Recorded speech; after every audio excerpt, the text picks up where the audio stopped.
Estaríamos ya. Perfecto. Muy buenas tardes, colega. Me corresponde a mí presentar a don Nelson Pizarro en una exposición que va a ser bastante relevante para todos, porque nos va a contar su vivencia y su visión sobre la minería, pasado, presente y futuro. El pasado ya pasó, el presente lo vivimos con muchas dificultades y ojalá que el futuro que visualiza don Nelson sea un poco más promisorio que el presente y menos difícil que el pasado. Vamos a ver qué nos dice él al respecto. Don Nelson Pizarro es un ingeniero civil de minas de la Universidad de Chile, egresado del año 1965, que trabajó hasta el año 70 en la carbonífera Alta Schwager, ahora totalmente suspendida. Del carbón pasó al cemento Morón, donde estuvo hasta el año 73, y luego ingresó a la compañía minera disputada Las Condes, hoy día Los Bronces de Anglo American, donde estaría por 17 años. En el año 1990, coincidente con el retorno a la democracia, ingresó a Codelco, específicamente a la División Andina, y en los 4 años que trabajó allí alcanzó el cargo de gerente general, cargo que después también ocupó la División Chuquicamata por un periodo de 3 años. En diciembre del 97, su carrera la llevó al holding minero del Grupo Lusic, durante 5 años en los que se desempeñó como gerente general de Mineros Pelambres y luego como vicepresidente del holding de Antofagasta Minerals. En febrero del año 2003 regresó a Codelco como vicepresidente corporativo de la división Codelco Norte, hasta el año 2006 en que asume como presidente ejecutivo y además como gerente general de la Sociedad Minera Alumina Copper de Chile y como director simultáneamente de Antofagasta PLC. En julio del 2014 asumió la presidencia ejecutiva de Codelco hasta el año 2019, fecha de su retiro después de una brillante carrera de más de 50 años. Don Nelson Pizarro es uno de los ejecutivos chilenos más reconocidos en la minería mundial, no solamente en la minería chilena, sino en la minería mundial, y estamos muy interesados y deseosos de tener su visión de lo que es el pasado, el presente y el futuro de la minería. Adelante, don Nelson. Muchas gracias por compartir con nosotros todas sus vivencias y todas sus percepciones y anhelos. Muchas gracias. Gracias, Juan. Gracias a los colegas que nos acompañan, con lo cual hemos pasado buena parte de nuestras vidas profesionales compartiendo. Bueno, hablar del pasado posicionado en el presente y darle una mirada al futuro es un ejercicio de extrapolar las realidades, las cifras que nos relatan las cosas pasadas y proyectarlas al futuro para percatarnos que hay muchas caídas de paradigmas, muchas nuevas visiones de la industria minera y de la industria general, motivadas por las tendencias que barren hoy día el mundo, por los nuevos ciudadanos, por el proceso que se ha gatillado. De manera que ese es un proceso que raya la cancha en la cual la industria minera y el negocio minero tendrán que ser desarrollados por los futuros líderes, por los futuros profesionales, hombres y mujeres de la minería. Voy a tratar de ir relativamente rápido para no platearlo más allá de unos 50 o poco más minutos. La siguiente, por favor. Como decía, tengo proyectado casi una hora de conversaciones para luego abrir espacios de preguntas. La siguiente. Esta es la minería que fue. Partiendo en la década del 70, 1970, el hecho relevante es la nacionalización de Codelco, que en ese momento aportaba del orden de las 700.000 toneladas de cobre fino y tal como es hoy día era una empresa 100% estatal.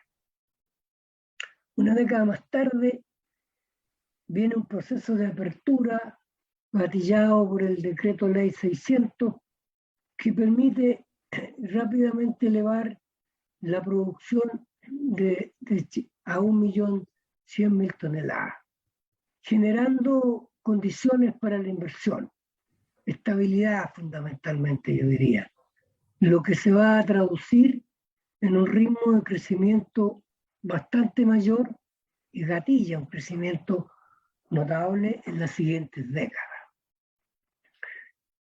Después entramos a la década de 1990, en donde las producciones ya van en 1.600.000 toneladas y estamos presentes de un proceso fuerte de inversiones privadas en los yacimientos. Y aquí aparece un primer cambio que yo lo estimo de la mayor importancia y de la mayor relevancia. Pasamos a focalizar nuestro foco, nuestras metas, desde la producción a la creación del valor. Y aparece la seguridad como prioridad intransable. Me está tapando Carlos Vega la pantalla. Le pido al señor que está a cargo de esto que me la corrija. ¿Puede ser? ¿Me escucharon? Sí, vemos bien tu pantalla. Que me corra la pantalla hacia la derecha, porque tengo un parche aquí. Tienes que apretar un botón tú, Nelson, que dice 3 puntos. 3 puntos. 1, 2, 3, y lo aprieta el botón y se elimina y queda solamente un pequeño display que dice que está hablando. Está un problema entonces.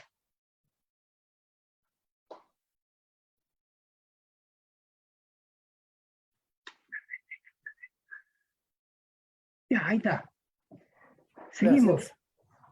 Entonces, desde la década del 90, que ya dije que gatilla inversiones de empresas privadas, de casi todas las grandes que aún subsisten.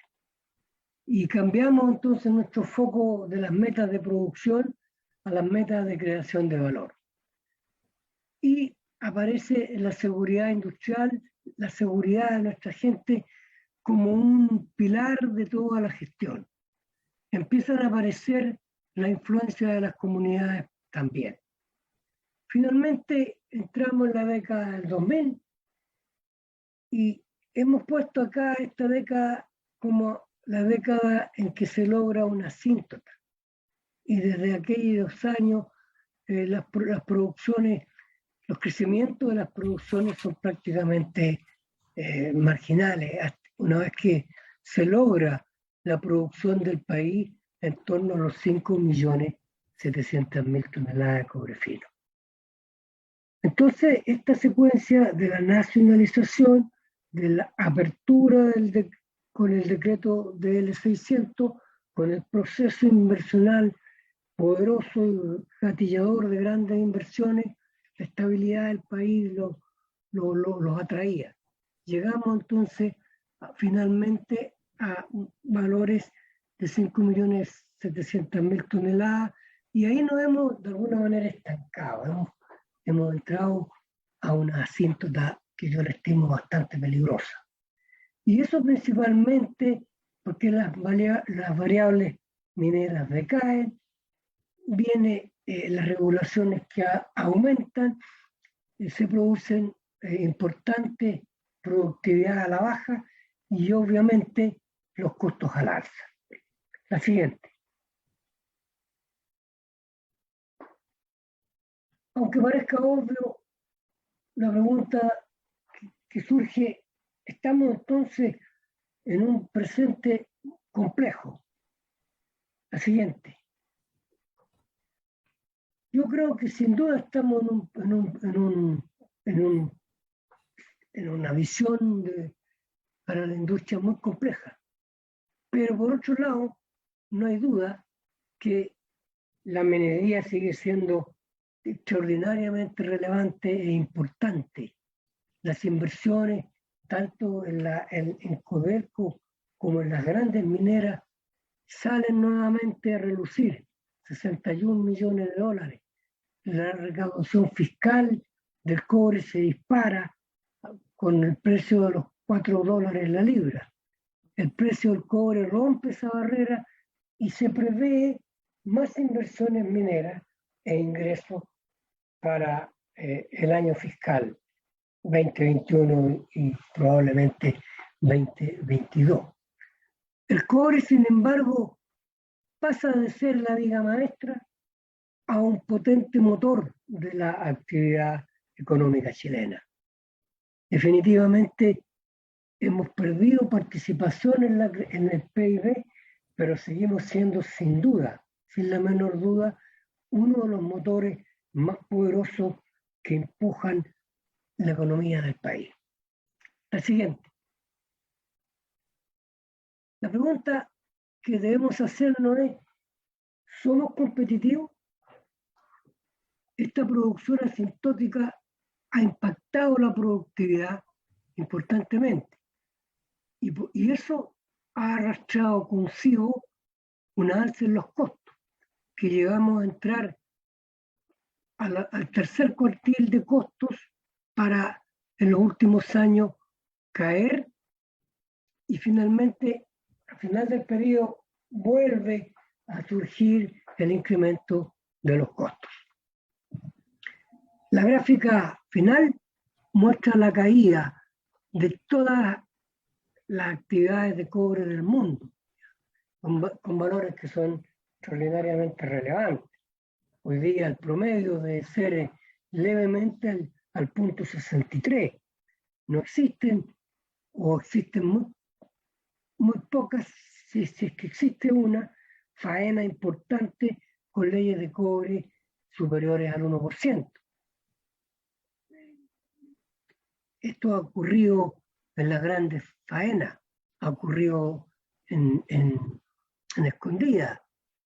Todavía Coyahuasi tiene quizás una de las mejores leyes. Codelco también ha tenido que absorber una caída relevante de la ley de cabeza. El mundo entero lo ha hecho de la misma forma. Perú, o sea, casi sin excepción, la minería del cobre enfrenta una caída importante que no ha podido compensarla y por lo tanto las productividades en general muestran una caída y los crecimientos de producción en el futuro inmediato se ven bastante marginales. La siguiente. Yo diría que la minería sigue siendo indispensable, como lo acabo de decir, pero es bastante incómoda. Vamos a ver de dónde viene la incomodidad. Recordar entonces que la contribución de la minería al PIB entre el año 11 y el año 20 se acerca al 11%, 10.7%. Se puede apreciar ahí en las dos últimas participaciones en el PIB el efecto del incremento del precio del cobre. Como fuerza de empleo de profesionales y de trabajadores, tanto directos como indirectos, representamos un 10% de la fuerza laboral. No es una gran participación, porque la minería, a pesar de lo que mucha de la gente cree, no es de pala y picota, es de tecnología, es de mega maquinarias. Las exportaciones, sin embargo, siguen siendo muy relevantes. Casi un 55% de las exportaciones de nuestro país son provenientes del cobre. Y la participación de la minería en el PIB de las regiones de Chile son bastante desiguales. Pero hay regiones como Tarapacá, Antofagasta, Atacama, en que yo diría que prácticamente dependen de la minería del cobre. Y el PIB minero arrastra un efecto bueno hacia el resto de las empresas que proveen bienes y servicios. Ese sería el aporte del PIB regional. La siguiente. En resumen, podemos mostrar la minería en cifras hasta el momento. 10% del PIB, 53-54% de las exportaciones, 28% de la producción mundial, ingresos fiscales en la década del 11 al 20, 8.3%, un poco más del 9% de los empleos directos e indirectos, una importante carga tributaria del 44.5%.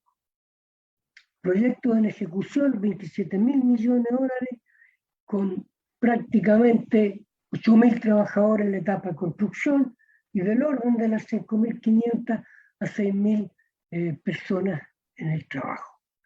Pero no solo son las 27.000 millones de dólares que hoy día se ejecutan, sino que hay en la cartera, en la mesa de análisis, otros 26.000 millones de dólares de inversión que van a arrastrar o que van a significar 4.100 nuevos empleos. La siguiente. Pero yo quisiera hacerse la pregunta, que nos hagamos la pregunta. ¿A quién le importa esto verdaderamente? ¿A quién le hablamos cuando hablamos de la minería? ¿Nos valoran? ¿Nos quieren? La siguiente. Hay cosas que indican que realmente no hemos sido capaces de conquistar a los ciudadanos de Chile respecto de los efectos de la minería. Me ha tocado oír algunos comentarios que los hemos escrito acá. Muy interesante lo que usted dice, pero dígame una cosa, ¿eso que usted dice es bueno o es malo? O en otras audiencias, muy interesante, se ve que esto es necesario y es conveniente. Entonces, deberíamos aprobar o rechazar lo que usted nos presenta. Son cosas que llaman profundamente la atención. La siguiente.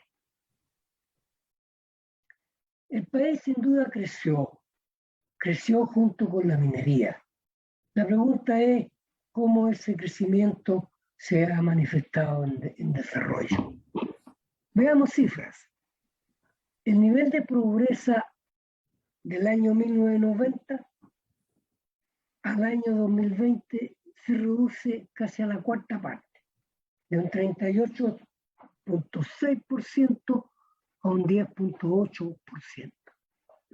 La evolución del PIB per cápita entre el año 90 y el 18 se multiplica casi 8 veces, o más de 8 veces, de 2.922 dólares per cápita a 25.000, prácticamente a 26 dólares per cápita. La educación superior se dispara, los jóvenes universitarios saltan de 250.000 a 1.250.000. La esperanza de vida crece de 68 años a 77 años.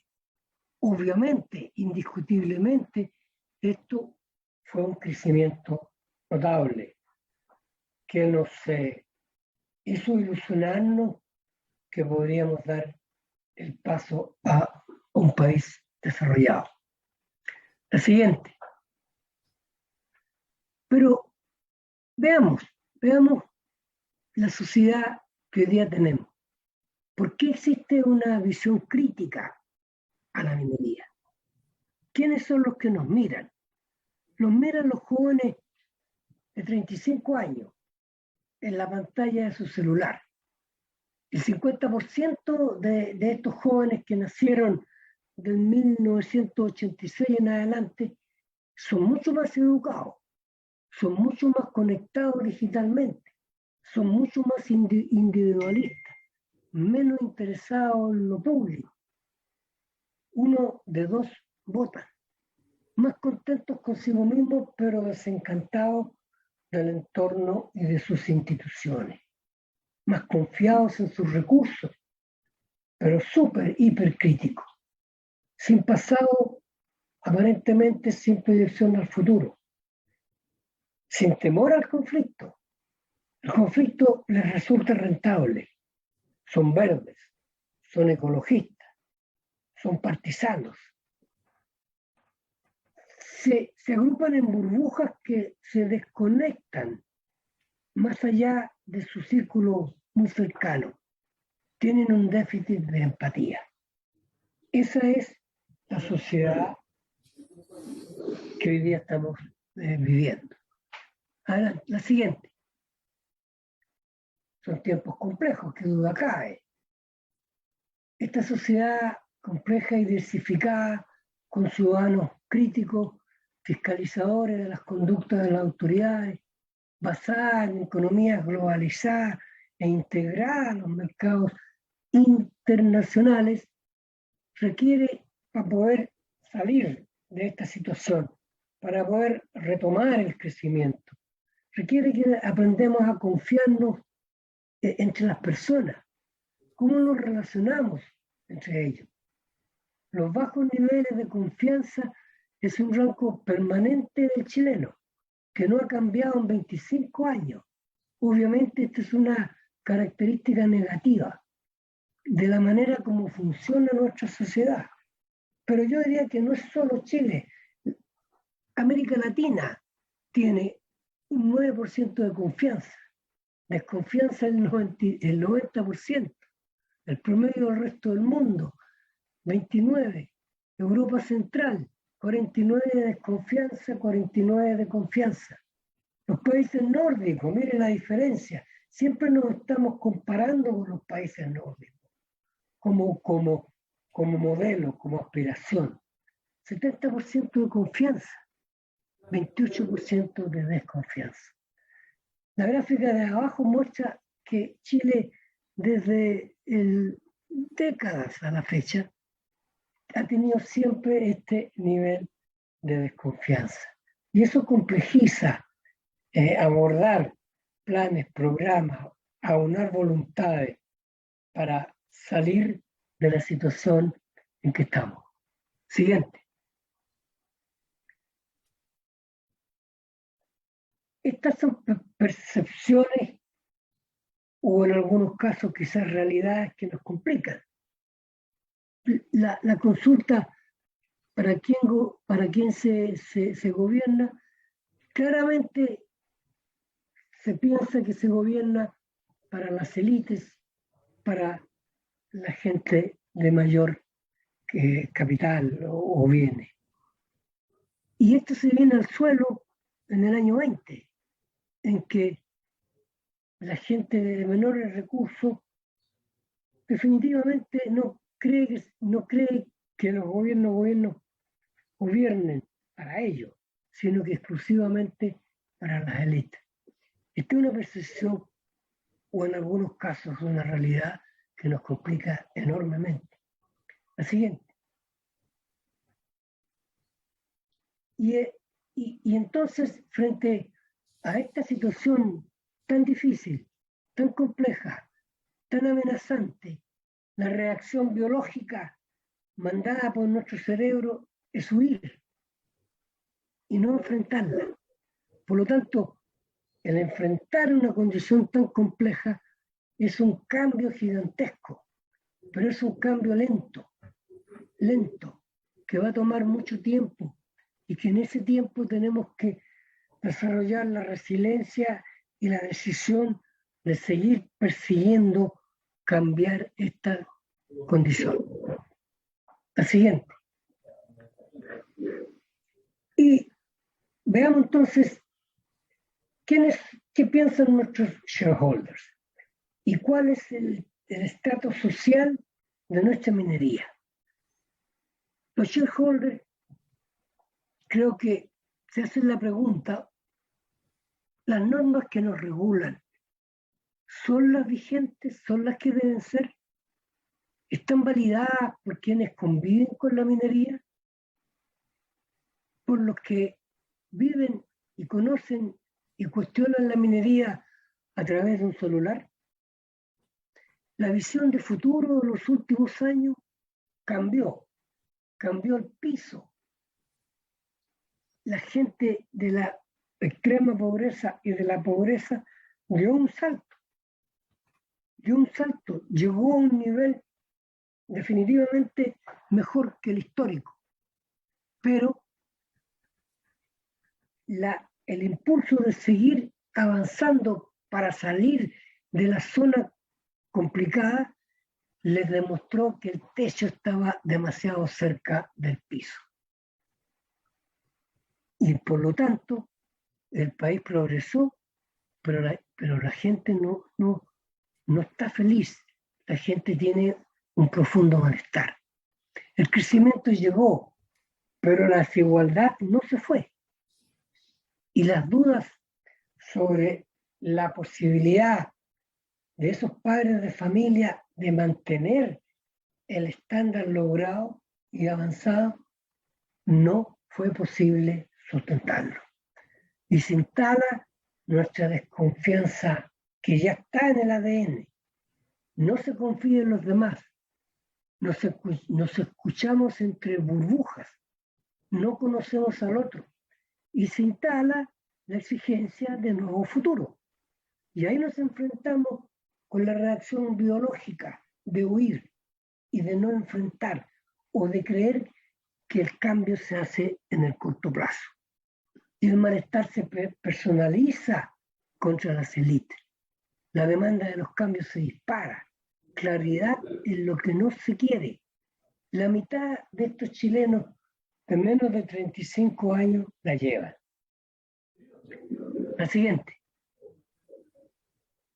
Y aquí creo yo que esto que pasa en Chile pasó o está pasando en el resto del mundo. Y los grandes líderes que se juntan para analizar estas situaciones declaran y se comprometen a un cambio de paradigma tremendamente relevante. Dicen, nos comprometemos a entregar valor a nuestros clientes, cumplir o superar sus expectativas, invertir en nuestros empleados, compensaciones equitativas, beneficios, capacitación, promover la diversidad, la inclusión, la dignidad y el respeto. Nos comprometemos a relacionarnos con nuestros proveedores en forma equitativa y ética. Nos comprometemos a apoyar a las comunidades en las que trabajamos, respetar a las personas y sus culturas, proteger el medio ambiente, adoptar prácticas sustentables, generar valor a largo plazo, a nuestros accionistas y actuar con transparencia.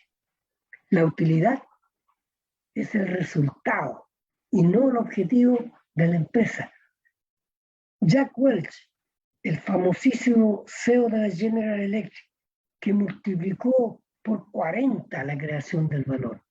Jack Welch declaró, o se dice que declaró, y compartió este statement final. La utilidad es el resultado y no el objetivo de la empresa.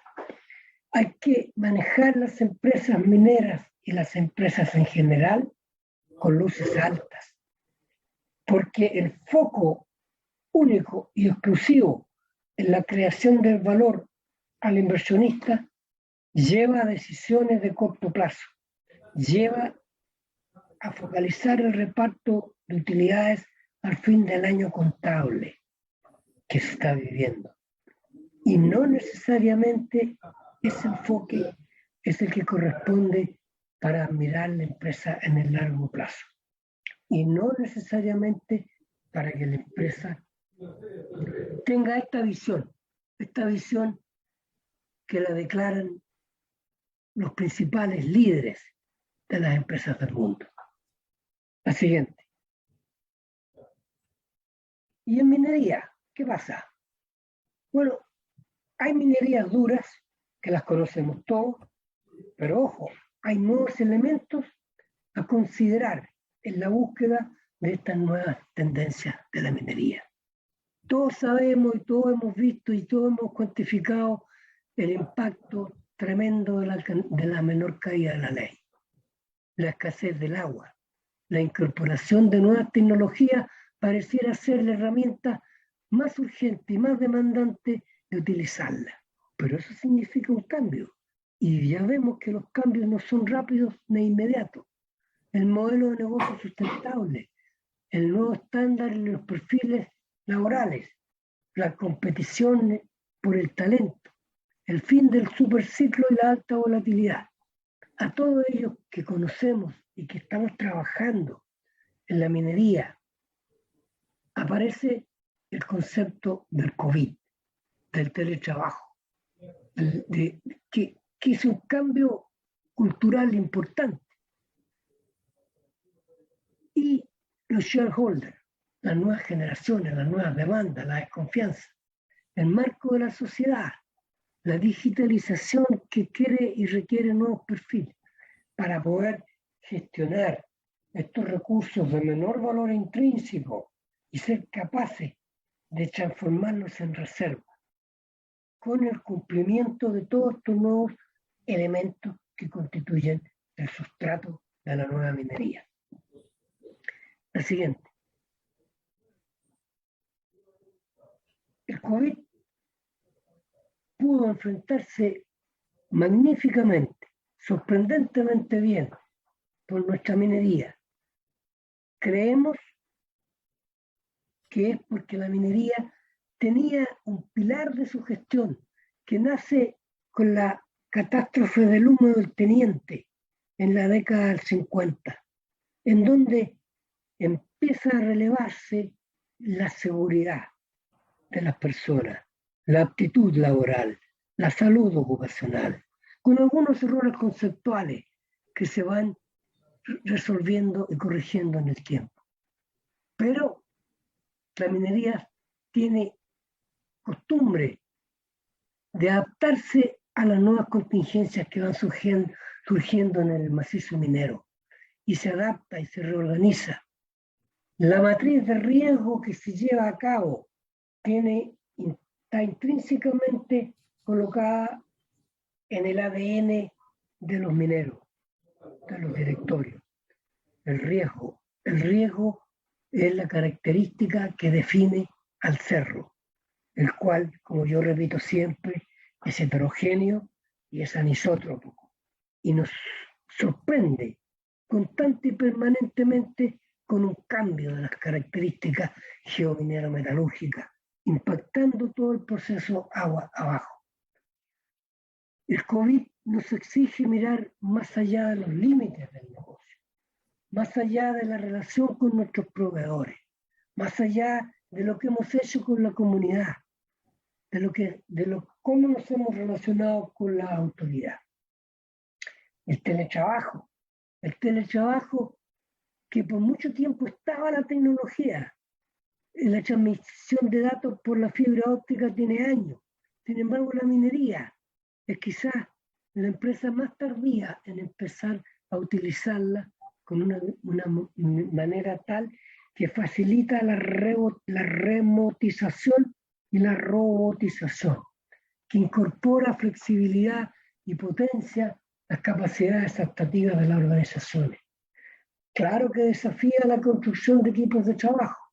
Ya no estamos todos los días presenciales, mirándonos las caras, compartiendo cómo resolver la última contingencia.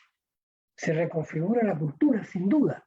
La cultura organizacional se pierde, la identidad y adhesión. Pero no hay alternativa. A pocos pasos, el 47% de los trabajos podrían ser automatizados en los próximos 20 años, porque la digitalización y la tecnología permiten afrontar la caída o la complejidad de los recursos mineros y por lo tanto mantener viva nuestra industria. Adelante, siguiente. Es lo que estaba diciendo. El COVID-19 catalizó, gatilló los cambios organizacionales. Es, por así decirlo coloquialmente, la caballería del futuro. El mayor impacto de las tecnologías inteligentes no va a ser eliminar los empleos, sino que cambiar lo que hacemos. Hay por ahí algunos estudios que el desarrollo del hidrógeno verde generaría una tremenda nuevo motor del desarrollo de la minería en Chile.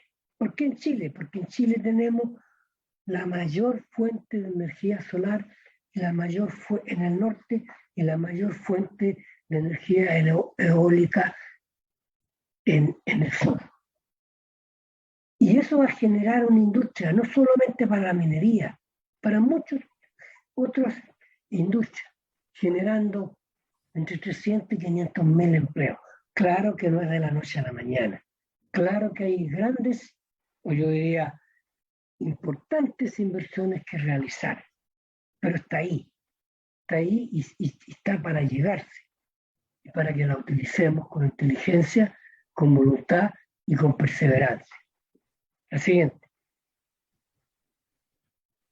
Y entonces aparece en el mundo la búsqueda del cero daño. El eje rector de las decisiones. Y de repente nos vamos a encontrar que cosas nunca imaginado que existían, como los cisnes negros. Pero nos dice y nos plantea el desafío, avanzar hacia la carbono neutralidad. As soon as possible. Y efectivamente hemos avanzado, porque los datos de los expertos señalan que en Chile ya tenemos números relevantes de energías renovables no convencionales. Incluso hay cifras que hablan entre el 45 y el 50% de la energía que se necesita ya es energía renovable no convencional. Y eso gatilla el hidrógeno verde, porque se puede efectuar la hidrólisis con energía renovable no convencional, cuyo contaminante es el oxígeno. El oxígeno, a partir del hidrólisis del agua, y no el hidrógeno gris, cuyo resultado es precisamente el CO2.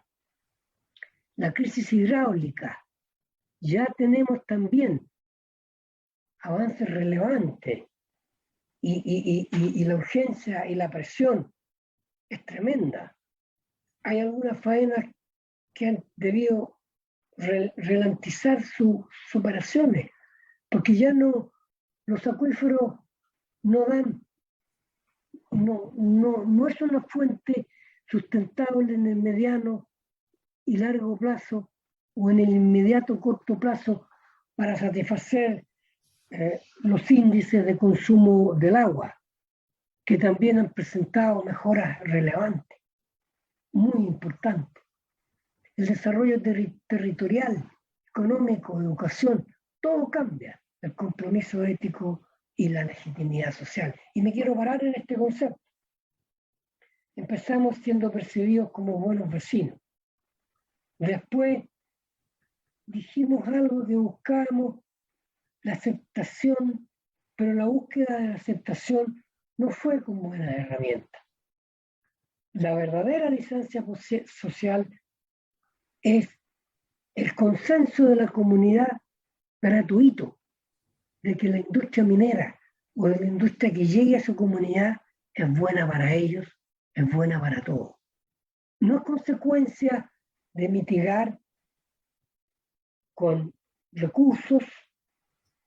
Eso dura muy poco, porque no a todos les llegan los recursos. Hay N ejemplos en que se logra temporalmente la aceptación, pero a la larga está el germen incubándose de la no aceptación del recurso de esa industria que ya está instalada, cuyas inversiones ya fueron hechas. La inclusión. Ahora, el trato digno. Todos estos conceptos son nuevos y cambian en muchos sentidos el paradigma de las industrias. La siguiente.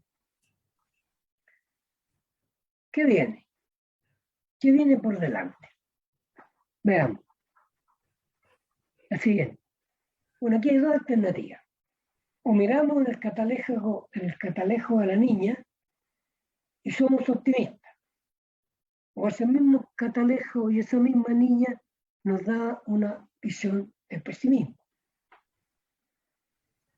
Hay que optar. Yo opto, y la mayoría de las personas creo que también optan, de que se puede seguir volando usando los aviones, porque no todos los aviones se estrellan, un mínimo de los aviones se estrellan. Porque en el pasado, con las dificultades que hemos tenido y arrastrado, casi la mitad de los humanos murieron en la infancia. Ahora solo muere el 4%. Hasta el COVID-19, 170.000 personas en todo el mundo salían de la pobreza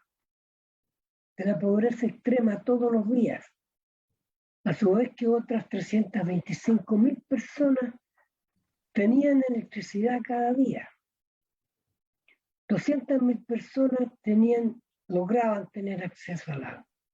La pandemia, sin duda que ha sido un gran revés, pero la tendencia para el desarrollo o por la búsqueda al desarrollo va a perseverar. La siguiente. ¿Y la minería? Bueno, la minería sigue siendo necesaria. En las venas y en las arterias de la economía verde corre el cobre, parafraseaba The Economic. Sí, definitivamente sí.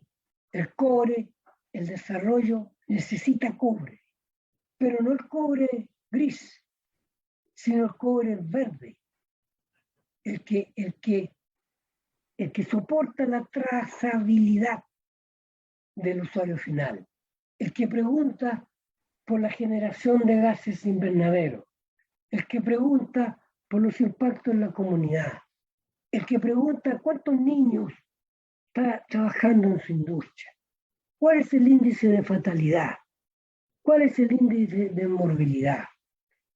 ¿Tendremos cuello de botella? Sí, pero nuestros minerales estratégicos, el cobre, el litio, algo del mutuo, creo que jugarán un rol clave, definitivamente clave en la estrategia energética. Y por último, el hidrógeno verde, que es el terremoto, el tsunami futuro para bien de la minería y de la industria.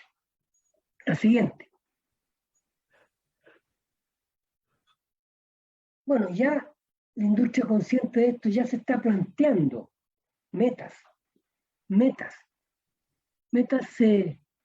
que ojalá sean duras pero alcanzables.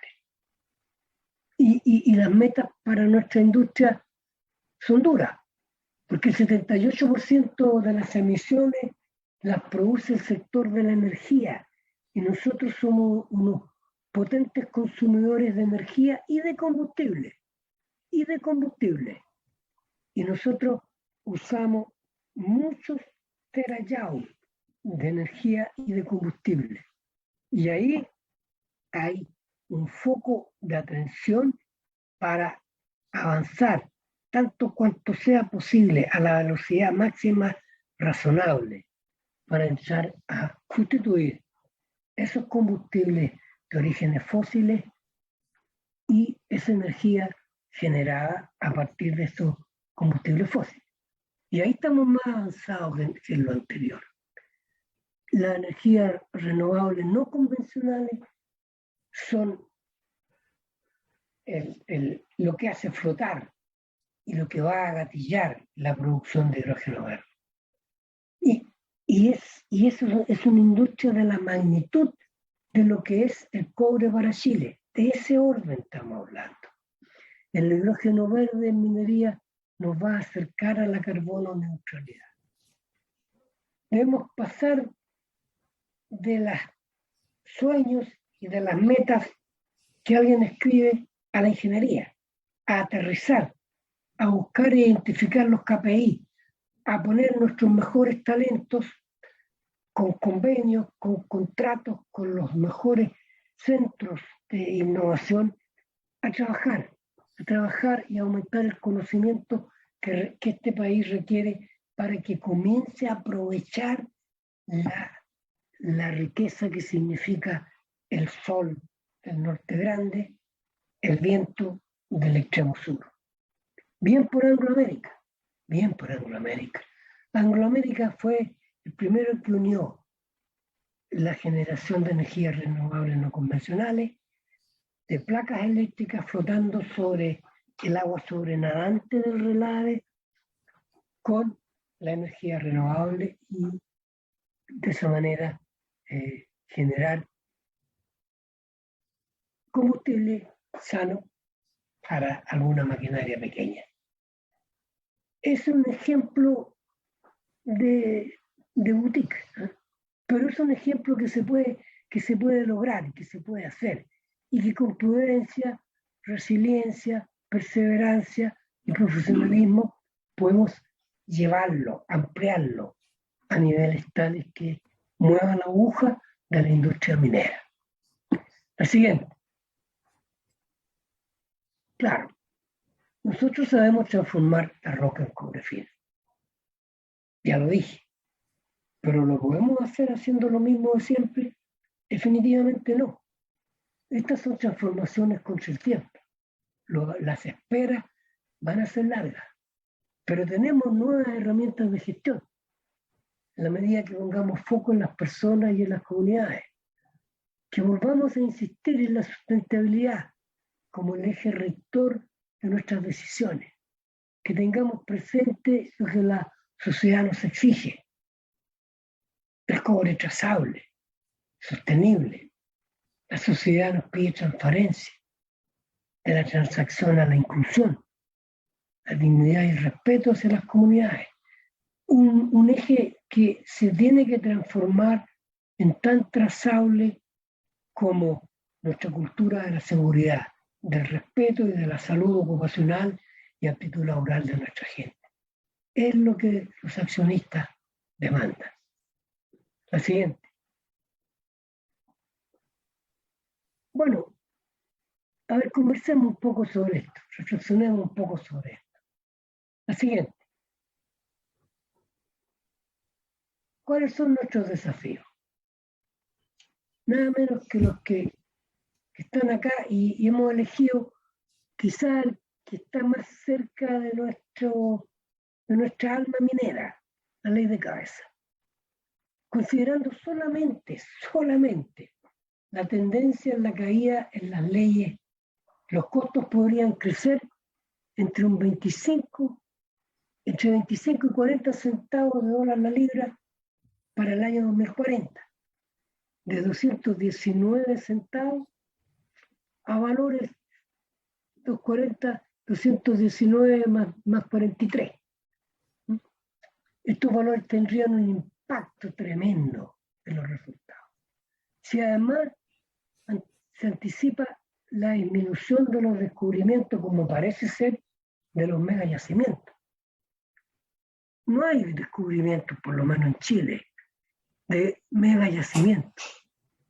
Toda la nueva producción, aquella que aspiramos a romper la barrera de los 7.000 millones y llegar a los 9 millones de toneladas de cobre fino, va a tener un impacto terrible. Aquí se nombra al director académico de Magister, Gestión y Dirección, nuestro colega Enrique Silva, y el señor Jorge Cantalop de la Cochilco. Ellos son los autores de esta proyección. Y también información de Wood Mackenzie. Este es un desafío gigantesco, sin la menor duda. La siguiente. Bueno, como ya dije, no se ven megayacimientos en el horizonte cercano. ¿Ya? Y obviamente el efecto escala de los megayacimientos de producciones sobre 200.000 toneladas a los años tiene un efecto muy positivo en sus costos. Y ustedes ven en el año 14 dónde estaban los costos de los megayacimientos. Y en el año respecto de los valores menores. Y en el año 21, mire cómo se aplana la curva. Entonces, tenemos un problema en esta materia. Y ese sí que es un problema que va a depender solo de nuestra capacidad de hacer las cosas de manera distinta, con herramientas distintas, con condiciones de orden diferentes. La siguiente. Y aquí quiero compartir con ustedes lo que el Ministerio de Minería se planteó como una de las primeras metas de producción, para lograr 7 millones de toneladas al 2030, en donde la pequeña y mediana minería tendrían que duplicar su producción. Y al 2050 alcanzar el 28% de la producción mundial. Colega, eso significan 9 millones de toneladas. 9 millones de toneladas. Y aquí hay un cálculo que se hizo en que se ve cómo al año 20 el envejecimiento quita de la producción 1,5 millones de toneladas, pero hay algunos proyectos grassroots que aportan 1.200.000. Después hay nuevos proyectos considerados un poco mayores que ponen otros 1.600.000, y así se está haciendo esta cascada para arriba y para abajo. Pero para lograr esto, para producir estos 9 millones al 2050, necesitamos exploraciones, muchas inversiones, mucha ingeniería, pre-FS, prefactibilidad, factibilidad. Y eso toma tiempo, años, una década, 8 años. Mayor productividad, meterle innovación, tecnología, generar una licencia social, que la gente sienta, que la gente perciba, que la gente reciba los beneficios de una gran o mediana o pequeña empresa minera en el patio trasero de sus casas. Que vea que siempre trabajamos con la sustentabilidad. La siguiente. Pero yo espero que la nueva constitución que está en desarrollo y que tiene muchas cosas que resolver pueda ser posible de que se generen normas que nos pidan mejores resultados, pero que no transformen nuestra industria en inviable. Porque el precio del cobre nos da sorpresa. Yo creo que esta bonanza del precio del cobre tiene muchos más aspectos de tener una mayor vida que los habituales boom de precios. Se va a legislar sobre la propiedad de los recursos mineros, sobre los insumos críticos. Se va a legislar sobre las concesiones, sobre las estructuras y regalías tributarias. Se va a legislar sobre la protección del medio ambiente. Se escucha de que la idea sería que aparezca una nueva constitución ecológica, fundamentalmente y muy ecológica. He escuchado que debería ser la más ecológica del mundo. si no he escuchado mal.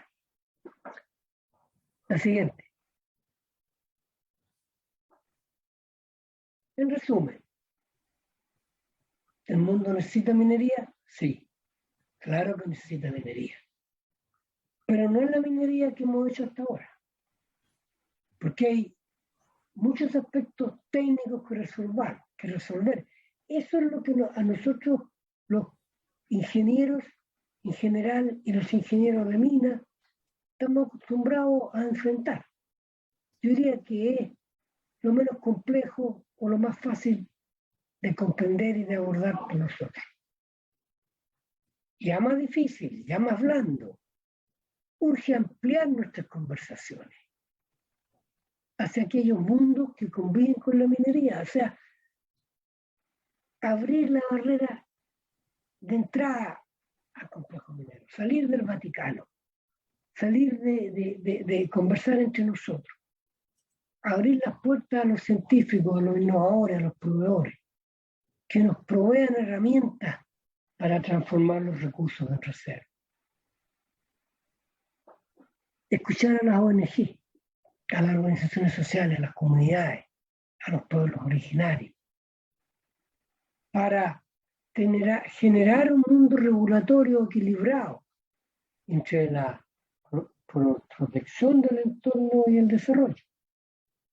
Esta es la única forma de construir una visión legitimada de la minería que necesitamos y que queremos. Esta es la única forma de ganarnos la licencia social de la comunidad y de los territorios donde están los recursos mineros. La siguiente. Y termino con la misma frase.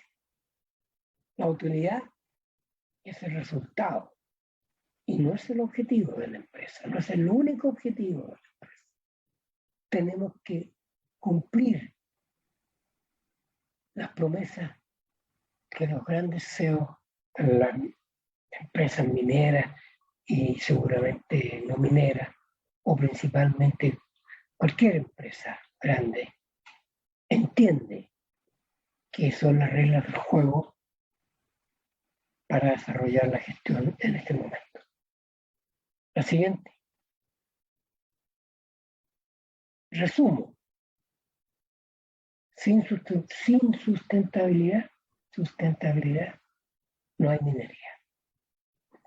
Muchas gracias. Muy amable. Muchas gracias, Nelson. Tenemos hasta el momento bastante chat, pero que en general son puras flores nomás, Nelson. Así que, no, las flores son para el cementerio. Claro. No me llenen una yo voy a plantearle una cosa que es distinta que las flores, que creo yo que me gustaría saber su opinión, porque yo lo vi en un país, como se llama, bastante complicado, que era Sudáfrica, un proyecto minero que se llamaba Palabora, donde ellos estaban muy mal, digamos, decidieron de que la única forma de sobrevivir tenían que ir a minería subterránea y otras cosas, era transformando su minería de cobre en una minería polimetálica, cosa que en Chile, desgraciadamente, nosotros los mineros no hemos hecho. Yo creo que en Chile necesitamos también de que la minería sea polimetálica, que exista una minería secundaria que permita que la empresa minera tenga mayor cantidad de actividad, que no sea solamente sacar concentrados de cobre y exportarlos, sino que también permita sacar otro tipo de concentrado, otro tipo de especie de valor, y también que se permita retratar residuos y se permita hacer una minería más eficiente. Eso en otros países se está haciendo, digamos. Yo creo que en Chile estaba muy tardío en este aspecto. Me gustaría saber su opinión al respecto. Sí, mira, hay un informe muy interesante de alguna de estas empresas que son muy especialistas en esto, que plantea prácticamente lo mismo que tú estás planteando y que yo concuerdo y comparto plenamente. Pero cuando tú trabajas una minería en el pasado reciente y en algunos casos en menor medida también en el presente, minerales ricos en cobre, el impacto sobre los ingresos del cobre es muchísimas veces mayor que los subproductos que van asociados. Pero hoy día esa condición está terminándose. Y hoy día hay que optimizar todos los subproductos que se generan como consecuencia de los procesos desarrollados para llegar al cobre y llegar al concentrado de cobre. Y aquí, bueno, se le ha dado muchas vueltas al tema de las fundiciones. Yo soy convencido que la fundición no debe estar vinculada a la minería. Es un negocio industrial. Y claro que convendría procesarla, pero no con fundiciones que sean partes del proceso minero. Y lo mismo podrá haber en los relaves, que debe tener varios otros componentes que, si bien es cierto ayer no eran tan relevantes, hoy día son casi imprescindibles para mantener la viabilidad de las industrias. Compartir infraestructura, compartir hub, donde tú puedas hacer todos los procesos administrativos y no ser autosuficiente en esos procesos, exclusivamente al amparo de la minería, del run of mine, de la minería en el cerro y de la planta concentradora. Eso es lo que yo pienso. Y vamos caminando por allá, claramente. ¿Algún colega, algún comentario, consulta a don Nelson? Listo, muchas gracias, Juanito. No, espera un poco. Colegas, ¿alguien tiene alguna consulta que hacerle o comentar? Patricio Grau acá está pidiendo la palabra, por favor, adelante.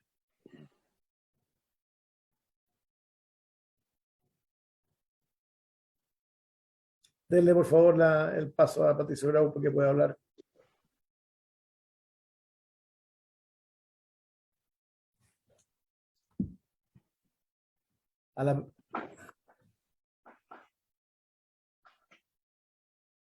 Tiene que activar su micrófono, Patricio.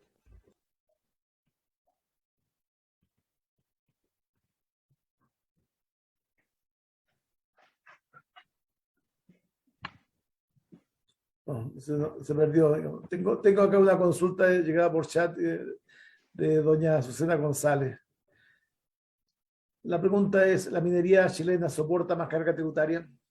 ¿Cuál es su opinión, don Nelson, al respecto? Bueno, yo dije que en el pasado, hace semanas atrás, que para poder responder esa pregunta necesitábamos ponernos de acuerdo con los datos de entrada. Y no hay acuerdo en los datos de entrada. Definitivamente hay información que dicen de que, bueno, los aportes de la minería, los tributos a la minería, no comparten convenientemente la renta minera, y otros que dicen que sí estamos en condiciones similares a nuestros competidores. Mientras eso no se resuelva, es difícil adoptar una posición. Tenemos que primero tener datos firmes y datos sólidos. Y lo que yo he escuchado de las cosas que he leído, repito, hay de todo. Probablemente haya un espacio leve o prudente que agregar todavía a la tributación minera. Pero ojo, las inversiones para desarrollar un negocio minero toman mucho tiempo sin ser recuperadas. Y en ese mucho tiempo de ser recuperadas, los precios supuestos y el valor de los insumos supuestos pueden variar sustancialmente y terminar por transformar el negocio en no rentable. Gracias, Nelson. Patricio Grau, ¿puede hablar ahora o no? Ya, ahora sí, ¿se siente? ¿Me escucha? Sí. Se me escucha ya. Oiga, don Nelson, excelente la charla, pues, muy buena. Me gustó todo lo que dijo, me gustó. hay una cosa que sí que está en el tapete, oiga, que pensemos un poco. Las minas están en un país, pertenecen al país, ¿no es cierto? Ya. ¿Quién debiera explotar eso? ¿Debiera ser los privados? ¿No debiera ser el Estado? ¿Y cuál sería el ideal? Pienso yo que si fuese el Estado el que explotara todo un gran Codelco, pucha que entraría plata, supongo, ahora bien administrado. Y la otra es tener estas sociedades con extranjeros que se llevan, uno nunca sabe cuántos se llevan, si nos conviene que estén aquí o deberíamos ganar nosotros. No sé si se entiende lo que quiero decir, don Nelson. Sí, claro que se entiende, pero también hay que entender lo que significa desarrollar un megaproyecto. Desarrollar un megaproyecto, yo creo que hoy día son necesarios entre 15 y 18 mil dólares por tonelada. Son inversiones monstruosas, son inversiones de 5 mil, 6 mil o más millones de dólares. Bombear agua desde el nivel del mar a donde están las concentradoras o donde están los recursos minerales es multiplicar por 8 o por 6 o por 7 veces el costo. O sea, yo creo que el Estado no me imagino cómo podría poder tener todos los 60 o 70 mil millones de dólares que serían necesarios para copar la explotación de nuestros recursos conocidos. Así que un buen mix, con un buen sistema de control para el producto final, es, a mi juicio, razonable y posible. Y se está ejecutando de esta forma. Gracias, Nelson. Okay. Sergio Demetrio. Okay. Pero es que no es debate, Patricio, digamos. Es solamente usted pidió la opinión de Nelson y se la entregó. Sergio, por favor. Gracias. Muchas gracias, don Nelson. Es agradable escucharle que nosotros en el Grupo Minería Ética, que estamos los del Colegio de Ingenieros más de la nube Santiago, el Instituto, hemos desarrollado muchas cosas, pero también nos gusta mirar el futuro, y no solamente la minería, sino que cómo la minería aporta al país, esa famosa viga maestra o trampolín para que nuestro país se pegue realmente un salto. Y toda esta cosa de la participación de mercado nos pega en el alma, porque en vez de tener los 9 millones de toneladas en 2030, estamos hablando de 7 millones de toneladas. Ese es un problema complicado, pero usted también se va de una cosa que nosotros también hemos compartido, que es irnos del soporte de nuestro país de un recurso no renovable a un soporte de recursos renovables, sin matar la minería. De esos recursos justamente renovables, entre lo que está la electricidad barata, el hidrógeno verde, el agua, y con el agua podemos de alguna manera regar todo el país y saltarnos incluso el cambio climático. Y Chile podría salir muy fortalecido, y en Minería Ética lo hemos visto y lo hemos conversado. Pero hay un punto que me gustaría que lo comentara, que siempre se habla de cuáles son los tributos de las mineras, y todos están hablando de la parte utilidades y la parte impuestos. ¿Ah? Están hablando, digamos, de los ingresos menos el OPEX. Pero se olvidan del OPEX. Cuando el precio del cobre está bajo, las utilidades suponte son 10-20%, y el Estado se lleva hoy día el 40% aproximadamente, o sea, se lleva un 8%. Estamos peleando, agarrados del moño, que quieren subir al 10%, es decir, el 50% de las utilidades. Resulta que se olvidan de todo el resto del OPEX. El resto del OPEX justamente será un 20% moneda extranjera, pero el otro 80% queda para nosotros los chilenos. Queda en casa, queda en los servicios, queda en los trabajadores, queda en los contratistas, queda en todo ese tipo de cosas, que en las mantenciones, queda todo eso en Chile. Y los chilenos ganamos mucho más, que aunque la mina no sea tan rentable, porque estamos hablando, suponte, de 100, y que sean 20 la utilidad, el Estado está haciendo un stakeholder más, está tratando de agarrar una parte de él y se olvida de la parte del resto de los chilenos. Nosotros agarramos como el 60% del OPEX, y se olvidan de eso, y nadie lo menciona. Entonces, que lo comente, a ver si lo puedes comentar. Sí, claro, te lo comento gustoso. Es que cuando se dice Chile país minero, yo no estoy tan seguro que Chile sea, los chilenos vean a Chile como un país minero. En general, la ciudadanía y a veces sus representantes no conocen la minería. Claro, sí, por eso que la propia minería ha inducido de alguna manera una mala interpretación. Cuando usamos la curva del cash cost. La curva del cash cost no es el costo total, es el C3 final. Al cash cost hay que agregarle muchas otras platas. Y los costos caja, los buenos costos caja de las buenas empresas mineras están en torno al 1,8 o 2 centavos la libra como costo total. Pero para la mayoría de las mineras estamos en 2,5 o en 2,6. O sea, por años el retorno, la utilidad después de pagar todo, era absolutamente no sostenible para reinvertir. Y en el caso de algunas empresas había transferencias asociadas a las ventas. Entonces, la minería es mucho más compleja de lo que la gente se imagina, muchísimo más compleja.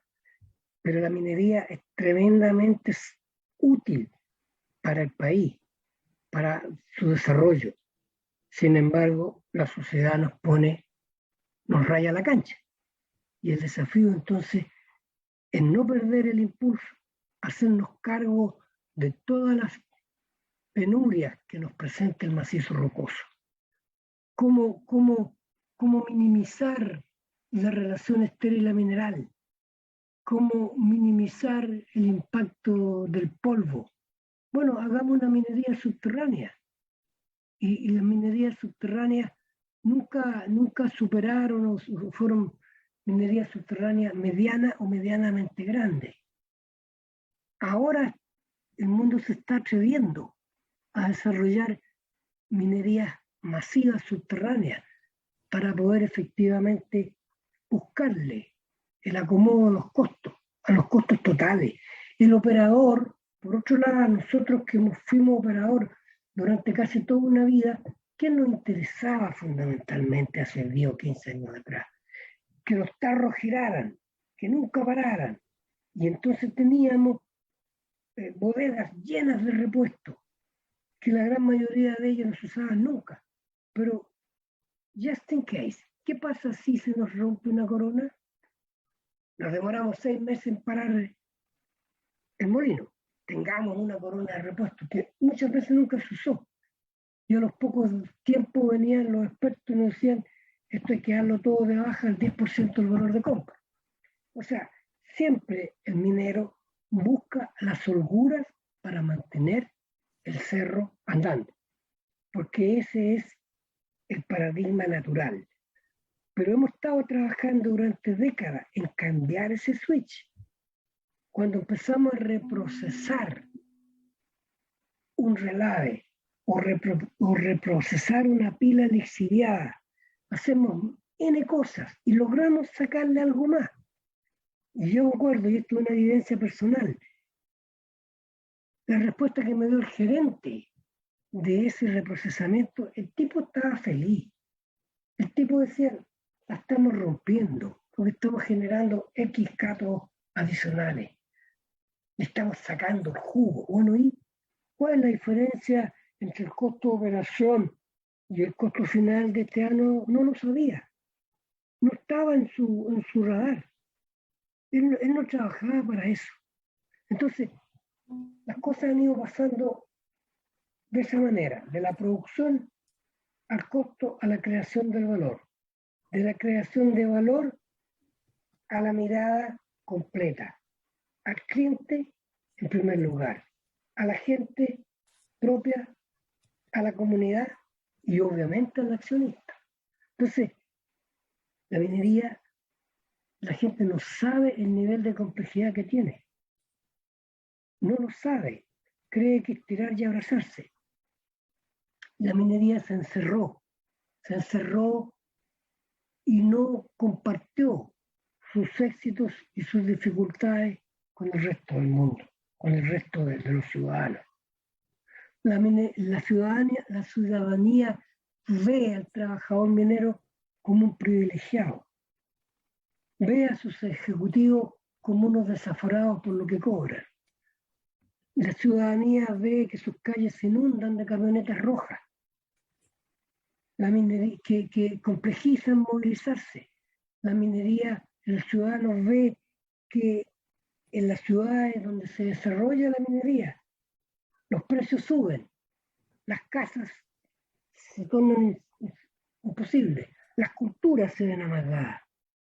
Entonces, son cosas que tienen que cambiar. Pero como ya dije, como nosotros biológicamente arrancamos de los problemas en lugar de enfrentarnos, va a tomar un largo tiempo en entender que la minería verde es sangre para el desarrollo verde.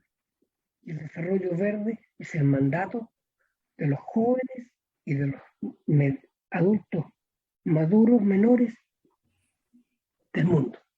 El mundo está barrido por estas tendencias. Y todo lo que el mundo busca en primer lugar es no a los gases de efecto invernadero por su impacto en el global warming, sí a la electrificación. Ese puro efecto, unido a la urbanización de los países asiáticos que mueven miles de millones, cientos de millones de ciudadanos hacia las costas y reconstruye ciudades enteras, todo por lo mismo. Y los grandes países asiáticos se dieron cuenta que no podían seguir en ese ritmo, quemando petróleo o quemando carbón, o transformando hidrógeno a través del metano, generando más CO2. Esas cosas cambiaron. Eso es una vuelta de la página tremenda. Y yo les deseo y les pido a las personas que ya no están reemplazando, que entiendan que tienen una maravillosa tarea por delante, pero al mismo tiempo terriblemente compleja, pero indispensable, absolutamente indispensable. Muchas gracias, don Nelson. Yo creo que ya nos hemos pasado bastante del tiempo considerado y hemos usufructuado mucho ya de su paciencia. Así que no solamente nos queda agradecerle nuevamente en nombre del Instituto de Ingeniería de Minas por su muy buena disposición siempre con nosotros y le damos un aplauso, aunque sea desde lejos. Gracias, Nelson. Para mí ha sido terriblemente grato encontrarme con colegas de mi juventud y de mi madurez y encontrarme con ejecutivos a los cuales admiro mucho y que están vigentes todavía. Muchas gracias.